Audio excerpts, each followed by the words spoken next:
3 လမှာကခေါင်းစာခိုင်တာเนาะမှောက်တာမဟုတ်ဘူးအဲ့တော့ဆရာအခု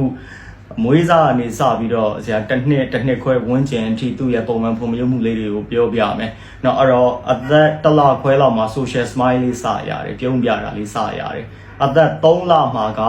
ခေါင်းစာခိုင်တယ်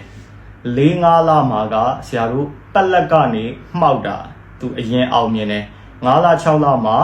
မှောက်တာကနေပက်လက်ကိုဆက်ပြီးတော့အောင်မြင်တယ်အသက်6 လမှာအားလုံးသိတဲ့အတိုင်းသွားငုတ်တုတ်လူငုတ်တုတ်